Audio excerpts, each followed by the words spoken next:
Hoy en Cucú papá se fue, prende la luz y apaga el tiempo. Estamos de regreso y ahora con la presencia de uno de los disertantes de la jornada, el doctor José Manuel Palma García, médico veterinario de la Universidad de Colima, México. ¿Sí? Le hacemos la presentación. Buenos días.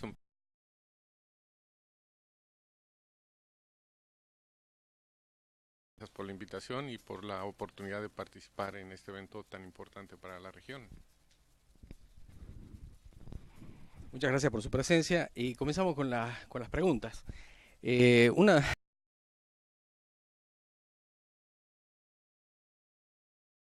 se le ocurre lo mismo. Con respecto a los países, Argentina durante mucho tiempo, antaño, era un punto de inflexión en la economía sudamericana. Eso se ha ido perdiendo con el tiempo, debido a distintos gobiernos y distintas gestiones. Yo quisiera preguntarle, doctor, Bueno, en primer lugar, gracias por la oportunidad de hablar de su país. Mi comentario va a ser muy respetuoso. Nosotros pensamos que Latinoamérica es posibilidades reales de intercambio, nos une posibilidades reales de intercambio comercial, pero también científico, educativo, experiencias que nos van a permitir conocer a nivel del mundo un eje importante de desarrollo. Yo creo que tanto Argentina, en este caso, la riqueza de su gente, de sus regiones, de sus tradiciones, nos permite visualizarnos como una propuesta real ante este mundo globalizado y que solamente considera la economía de mercado y de capital. espero que en un futuro no muy lejano se pueda dar la integración latinoamericana que tanto se busca desde antaño. Yo creo que existe y esto es muestra de ello. En primer lugar, gracias por la invitación y aunque sea muy pequeñita la posibilidad, sabemos que esto forma parte de la integración. El intercambio de experiencias, lo que yo les escuche, lo que yo muestre, forma parte de esta integración. Nos gustaría que fuera en otro nivel y de mayor magnitud, pero sabemos que siempre son los pasos, estos pequeños pasos que van a permitir generar esta idea mayor que es la integración. Perfecto. Ahora le damos la posibilidad a las alumnas del EPA 7 de hacer... Buen día. Primero que nada queríamos saber cuál es el tema que usted vino a desarrollar al Congreso. Tengo la oportunidad de trabajar en producción animal, en rumiantes e integrar algo que sería el uso de la agroindustrial exclusivamente. Y nosotros lo que hemos hecho es considerar a la caña como una opción para la ganadería. La agroindustria tiene residuales, tiene subproductos.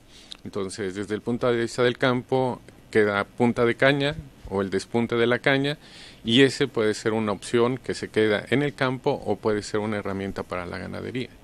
Y en los centrales azucareros o en la industria cañera tenemos el bagazo que se utiliza como combustible y pudiera en un momento dado utilizarse en la ganadería. Se utiliza otro subproducto que se llama cachaza, no sé cómo le digan ustedes acá, que lo conocemos también como los lodos de la caña, que puede ser también para la ganadería. Y también tenemos la melaza, que es una concentración de azúcar que puede ser ampliamente utilizado en la industria de los alimentos.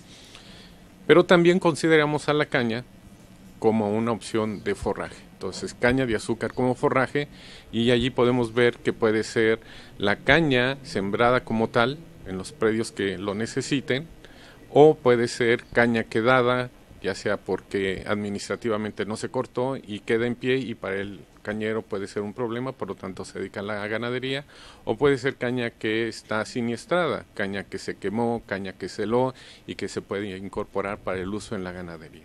Y por lo tanto ese es el enfoque que pensamos, es decir, la ganadería se sumaría a la industria cañera con un enfoque sustentable de utilización de este recurso.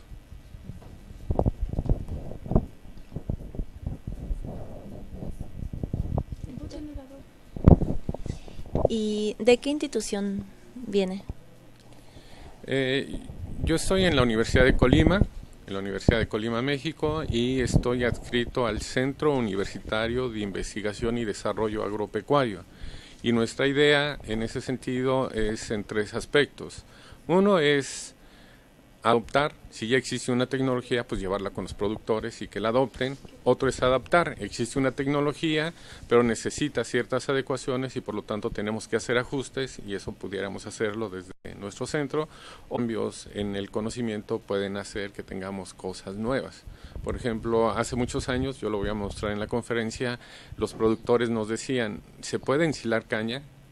Y yo me di a la tarea de revisar. Nos dábamos cuenta que existían experiencias, pero la tecnología que se conocía no era tan atractiva. Entonces, en México mismo había colegas que habían trabajado con ensilado de caña y nosotros nos dimos a la tarea de poder desarrollar. Y lo interesante, hecho, pero casi estoy hablando de hace 20 años. Y lo que se conocía es que la caña para ensilar tiene una fermentación espontánea y por lo tanto se podía producir alcohol. Y las experiencias que existían entre algunos productores que lo habían intentado y en general se había quedado a nivel de laboratorio. Y te estoy hablando que nuestro reto no solamente fue hacerlo a nivel de laboratorio, escala piloto, sino hacerlo en forma productiva. Y nosotros empezamos a hacer pequeños silos con los estudiantes, con los jóvenes. Entonces teníamos silos de 100 gramos, de 1 kilo, de 20 kilos. Y nosotros hicimos después en forma comercial con los productores 500 toneladas, 1000 toneladas, llegamos a hacer hasta 3000 toneladas. Entonces, esa tecnología como tal, después con el tiempo nos dimos cuenta que en Brasil en el 2003 vimos que estaban ensilando caña, pero lo que te quiero decir que nosotros tenemos una tecnología desarrollada en nuestras condiciones y que daba respuesta a un problema que nuestros productores nos planteaban.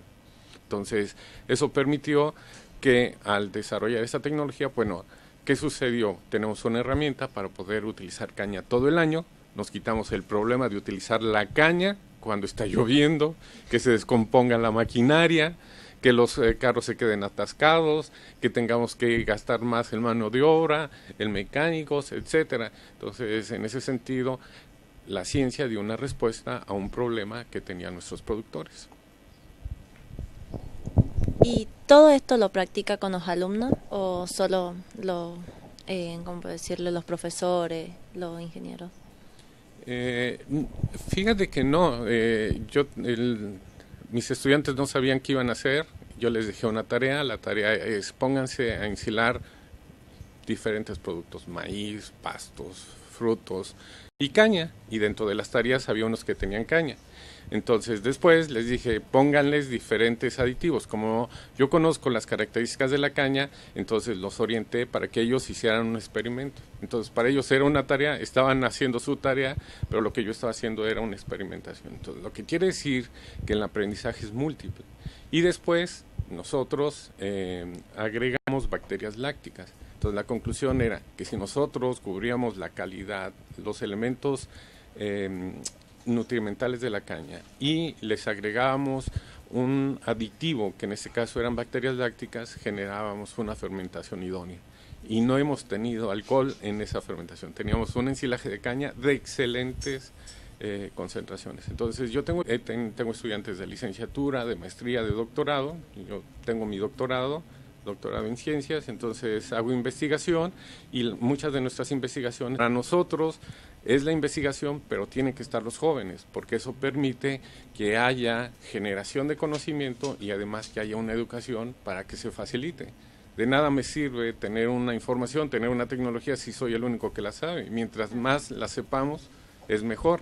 Y con todo gusto el colega que viene de Colombia, de Fuderul, nosotros hemos estado allí con ellos y les dejamos un video sobre ensilaje de caña y por supuesto que para su escuela, para Perico, para Jujuy, ahí está disponible. Les vamos a dejar un video para que ustedes lo vean, lo practiquen, lo cuestionen y desde varios puntos de vista, desde cómo está la edición, porque ustedes hacen comunicación, pero desde el punto de vista técnico, saber que la tecnología está disponible y que esa es nuestra propuesta, pero también puede ser mejorada.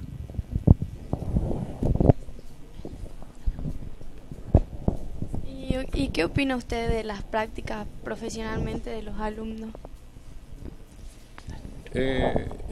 Yo creo que es un ejercicio muy importante porque es lo que permite que el estudiante combine la teoría con la práctica. Es decir, si nosotros recibimos una buena teoría, debemos de hacer una buena práctica y por lo tanto es la oportunidad para que como estudiantes, yo hice mis prácticas profesionales y yo me daba cuenta que era muy atractivo que pudiéramos encontrarnos con lo que vemos en el aula, pero además lo interesante es que nos podemos encontrar con cosas nuevas y si nosotros encontramos cosas nuevas nos permite desafiarnos para que en un futuro cuando hagamos el ejercicio profesional tengamos esa capacidad de adaptación, como yo decía hace rato, de generar cosas nuevas, de tener actitudes y ahí es donde se ve finalmente un contexto productivo, cómo me voy a desempeñar de manera profesional. Entonces yo creo que eso es algo muy importante y a cualquier nivel, a nivel de secundaria, a nivel de bachillerato, a nivel de universidad, inclusive a nivel de posgrado.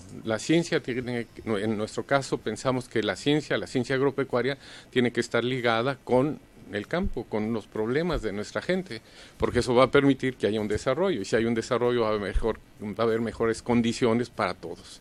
Entonces necesitamos que todos estemos bien, no nada más unos cuantos.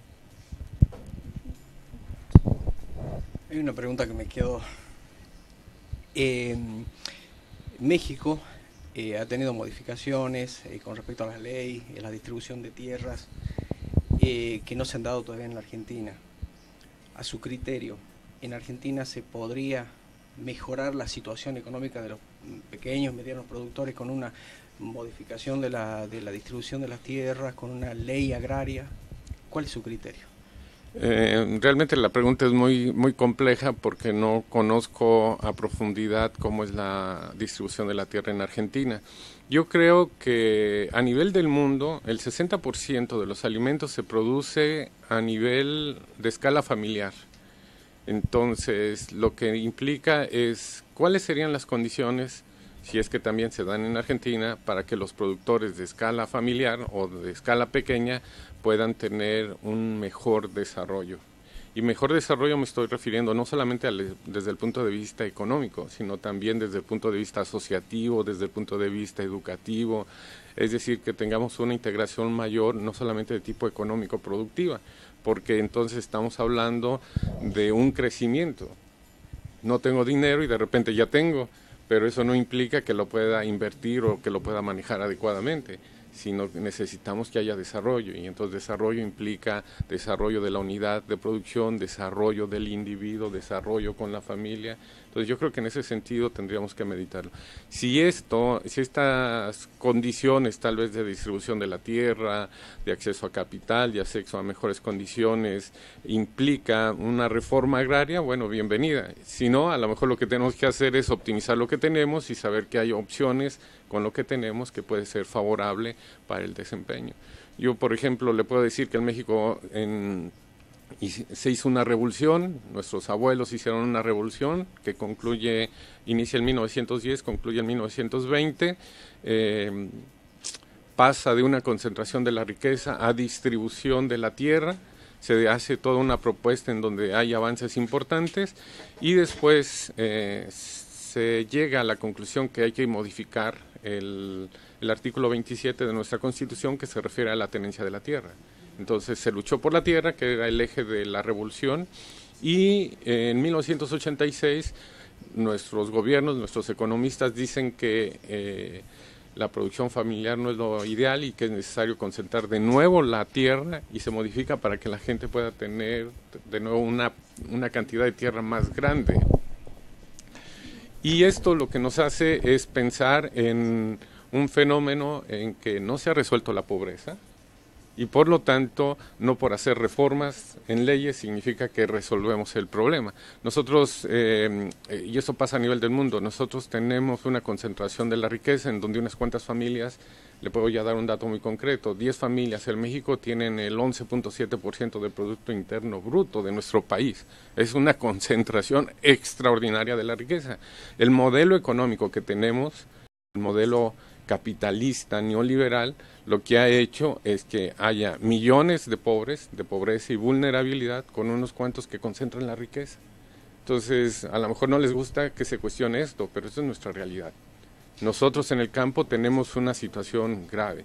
Y Argentina y México comparten situaciones económicas. En Sudamérica en general la inequidad de la distribución de la riqueza es una endemia, ¿no? Hay que considerar eso. No sé por dónde pasa, si por la mentalidad del pueblo, por los gobiernos de turno o por un sistema que va modificándose día a día. Hablamos de una cantidad de enfermedades, pensamos biológicas a nivel del mundo, pero nos damos cuenta que la situación, el proceso dicotómico de riqueza y pobreza es mundial. No es latinoamericano, no es argentino, no es mexicano. La concentración de la riqueza en unos cuantos es una realidad lacerante, porque habemos o hay una cantidad enorme de gente pobre con unos cuantos que concentran la riqueza. Hay un trabajo de Oxfam que se presenta. Oxfam es un instituto que está en Inglaterra, en Oxford, y ellos sienten de lo que tienen los pobres. De eso estamos hablando. Y por eso yo le daba los datos sobre México. Y entonces, la realidad, de repente a los políticos no les gusta escuchar que en nuestro país, por ejemplo, 8 de cada 10 mexicanos viven en grados de pobreza y vulnerabilidad. Y como científicos o como técnicos, la única manera que nosotros podemos encontrar el desarrollo de nuestros pueblos es a través de la educación. Entonces, si nosotros logramos fomentar valores que vienen asociados desde la familia, combinados con la educación formal, pues vamos a tener una sociedad diferente. Entonces, la educación formal que tenemos acceso a través de las escuelas complementa lo que se hace en la familia. Entonces, yo como padre sé que tengo una responsabilidad, tengo una doble responsabilidad. Si yo hago mi trabajo adecuadamente, si digo que voy a hacer investigación y participan mis estudiantes, se van a dar cuenta de la libertad. Ser cultos para ser libre, decía Martí. Entonces, indudablemente que este es un ejercicio de cultura, pero sobre todo de libertad. Y la cultura te va a permitir analizar lo que se está planteando y además de analizar, ser propositivo, proponer opciones, y ese es el compromiso. Entonces, ¿para qué nos formamos? No es para tener mucho conocimiento, sino es tener ese conocimiento para poder ejercerlo y ejercerlo de manera adecuada. ¿Por qué se interesó usted en este tema? Fíjate que yo tengo una influencia desde muy pequeño de mi madre, y mi madre, clásicos mexicanos, tuvieron 8 hijos, somos una familia de 10, y mi madre, con la situación económica, somos una familia pobre, tuve acceso a la educación, y en ese proceso de educación yo tuve una conducción a través de mi madre de que siempre estábamos produciendo alimentos. Entonces, cuando hablamos de producción familiar, pues para mí me queda claro, porque nosotros producíamos nopal, no sé cómo le digan ustedes acá, pero para nosotros es una opuntia. El nopal, podemos hacer cantidad enorme de alimento, de combinarlo, de prepararlo. Entonces, en la casa, en el pequeño terreno que teníamos nopal, teníamos jitomates, teníamos chiles, teníamos higos, entonces zanahorias. Ella me ponía a trae tierra, recolecta y siembra. Entonces, esa influencia desde pequeño. Por otro lado, mi abuela siempre tenían animales en su casa, entonces yo desde Señoras y señores, tengan todos ustedes, antes de irme a la primaria, yo tenía que tener bienvenidos al quinto Congreso Internacional Latinoamericano. Esa influencia me doy cuenta que en el tiempo se cristalizó en que yo quisiera damos la bienvenida que estará a cargo del señor director de la Escuela Provincial Agrotécnica número 7, y esa sensibilidad, ingeniero parte de mi tarea, yo siempre he estado profesor con mi trabajo Víctor lo hago con Fernández. productores. Adelante, por favor. Y trato de que podamos...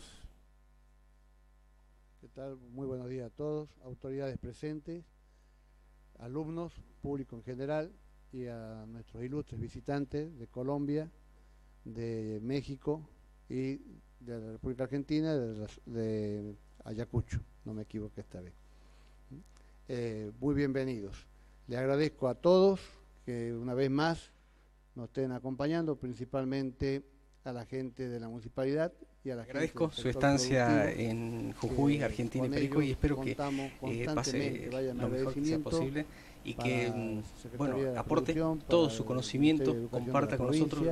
Lo he visto que es muy amplio, muy permeable para para distribuir su conocimiento. Muchísimas gracias. No, gracias por la oportunidad de compartir, de estar con ustedes, de estar en su escuela, y estoy a la orden. Lo que ustedes quieran que conversemos, de mi parte tengo esa disposición, pero además la oportunidad de aprender, porque siempre soy doctor en ciencias, pero yo siempre me he planteado que lo mismo puedo aprender de mis estudiantes, tengo estudiantes de cualquier nivel, pero también puedo aprender de un productor, de un paquero, de un ordeñador, porque la parte medular es que nos permite ser mejores.